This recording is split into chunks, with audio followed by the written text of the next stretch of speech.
लिखूं मेरी हिम्मत नहीं है कुछ, तुलसी ने वाल्मीकि ने छोड़ा नहीं है कुछ। फिर ऐसा कोई खास कलमवर नहीं हूं मैं कोई वाल्मीकि तुलसी थोड़ी हूं। मैं राम पर लिखूं मेरी हिम्मत नहीं है कुछ, तुलसी ने वाल्मीकि ने छोड़ा नहीं है कुछ। फिर ऐसा कोई खास कलमवर नहीं हूं मैं, लेकिन वतन की खाक से बाहर नहीं हूं। यहीं से कल संवाद शुरू हुआ था। ईश्वर अपनी सर्वश्रेष्ठ संभावनाओं के साथ पृथ्वी पर उतरा। कभी राम बनकर उतरा, कभी सल्लल्लाहु अलैहि वसल्लम हुजूर के रूप में उतरा, कभी कृष्ण के रूप में उतरा। कितने अवतार हुए, कितने पैगंबर आए, तू ना आया तेरे पैगाम बराबर आए। ईश्वर हर बार उतरा और हमने हर बार उसे मंदिर में कैद कर दिया। अपने बच्चों से आप बोलिए कि तुम्हारी उम्र में मैं ये करता था, तो कहेंगे दैट वाज अनदर टाइम, वो अलग समय था। हम संघर्ष से बचना चाहते हैं। मेरे पिता का संघर्ष मुझसे भारी था। मेरे पिता 11 किलोमीटर चल के पढ़ने जाते थे, मैं बस पकड़ के गया, मेरी बेटी कार में जाती है। और हमारे बच्चों के संघर्ष की स्थिति यह हो गई है कि अगर बस जो लेने आती है स्कूल की, अगर वो 200 मीटर दूर है, तो वो शाम को कई बार कहते हैं कि लाइफ में बड़ा स्ट्रगल है। कहते हैं ना, अगर स्ट्रगल जानना है कि स्ट्रगल किसे कहते हैं, और उसके लिए आपके अंदर की एक कंटिन्यूटी अगर आपको चाहिए, अगर आपको यूरेनियम चाहिए, तो आप राम से सीखिए। 15 वर्ष की आयु में चले गए थे राम विश्वामित्र के साथ। उन 16 वर्ष पर मांग लिया था वाल्मीकि रामायण में। उन 16 वर्षों में रामो राजीव लोचन विश्वामित्र लेकर गए, और उन्होंने कहा कि यदि धर्म में लाभ चाहते हो, दशरथ से कहा यदि ते धर्म लाभम च यशस्य परमम भुवि, अगर चाहते हो कि यश और आपका जीवन पूरे बागे चलता रहे, तो मुझे राम दे दो, बस होगा रामे में दातुर मरहसी, राम दे दीजिए। तो उसी ने वर्णन किया, दोनों को लेकर चले। विश्वामित्र महानिधि पाई, श्याम गौर सुंदर दो भाई दोनों चले। 10 दिनों की साधना में विश्वामित्र ने राम को सारे अस्त्र दिए, दंड चक्र दिया, धर्म चक्र दिया, काल चक्र दिया, बला और अतिबला विद्याएं दी। लक्ष्मण को अतिबला विद्या दी जिसमें आंख खोलकर नींद आ सकती है, अर्जुन के पास भी थी, इसलिए अर्जुन का नाम गुड़ाकेश है। अर्जुन के 12 नाम है। जब अर्जुन वहां लड़ने के लिए गया था वहंडला बनकर, तो विराट के बेटे ने इसी अलवर के पास पूछा कि भाई तुम कैसे लड़ लोगे? उसने कहा मैं अर्जुन हूं। तो उसने कहा नहीं, तू झूठ बोल रहा है, तो अर्जुन नहीं है।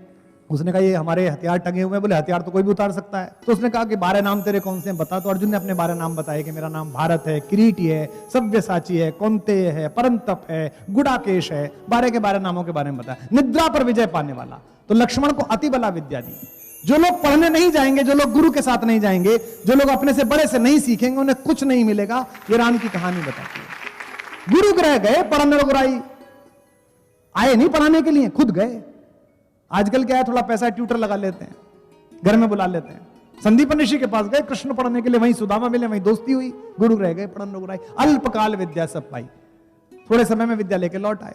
तो अतिबला विद्या दी जिसमें आंख खोलकर आप बैठ सकते हैं। इसलिए याद होगा, आप सबने पढ़ा होगा, कल मैंने मैथिली शरण गुप्त की बात की थी। उनका जन्मदिन था कि जब दोनों सोते थे, सीता और राम कुटिया में, तो पूरी रात लक्ष्मण पहरा देते थे। जाग रहा है कौन धनुर्धर जबकि भुवन बरस होता है, भोगी कुसुमा युद्ध योगी सा बना दृष्टिगत होता है।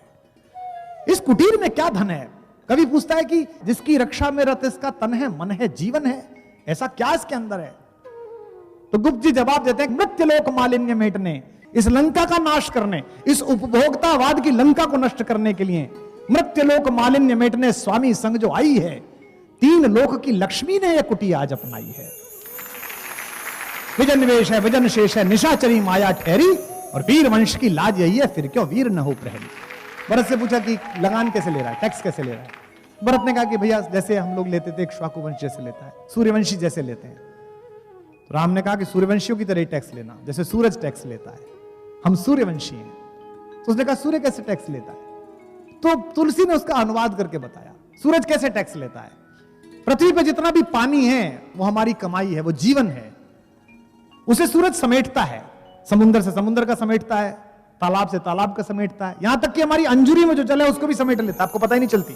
तो वो सब टैक्स ले लेता है, और उस टैक्स के पानी को सूरज अपने घर नहीं रखता, उसका बादल बनाता है और वहां बरसाता है जहां उसकी आवश्यकता होती है, जहां वो पहुंचना चाहिए।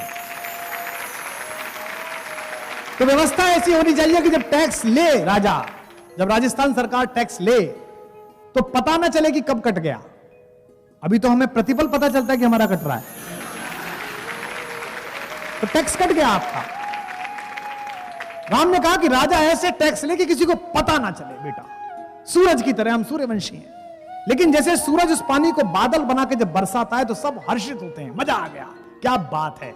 लेकिन उसी पैसे से जब वो फ्लाईओवर बनाए, उसी पैसे से जब वो हॉस्पिटल बनाए, उसी पैसे से जब विश्वविद्यालय बनाए, तो हर आदमी कहे कि स्टेट ने क्या जबरदस्त काम किया है, सरकार ने क्या बनाया है, वाह। उन्होंने क्या कहा? उन्होंने कहा कि बरसत हर्षत सब लखें। जब बरसता है पानी, मेघ बरसता है, तो सब देखते हैं, हर्ष के प्रसन्न होकर देखते हैं। बरसत हर्षत सब लखें, करशत लखे न कोय। बरसत हर्षत सब लखे, करशत लखे न कोय। तुलसी प्रजा सुभाग से, प्रजा के सौभाग्य से, भूप भानु सो होए। राजा सूरज जैसा होना चाहिए। अब टैक्स लगे कैसे, किस पे कितना लगे? दोहा सुनिएगा, दोहावली का दोहा। कैसे टैक्स लगता था राम के राज्य में? मणिमाणिक महंगे किए। सब ज्यादा टैक्स किस पर है? होना चाहिए किस पे? ज्वेलरी पर, हीरे पर। जब तक इस देश में एक बच्चा एक वक्त खाना खाता है, तब तक इस देश में यह आवश्यक है कि हीरे पर टैक्स लगे, मर्सिडीज पर टैक्स लगे।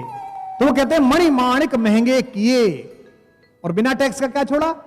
सहजे तृण जल नाज। किस बात पर टैक्स नहीं है? तृण, जो पशु खाएगा, जल, पानी पर टैक्स लगना चाहिए। इस देश में पानी जो जीवन की आवश्यकता, उस पर टैक्स है। मणिमाणिक महंगे किए, सहजे तृण जल नाज। तुलसी सोई जानिए, राम गरीब नवाज।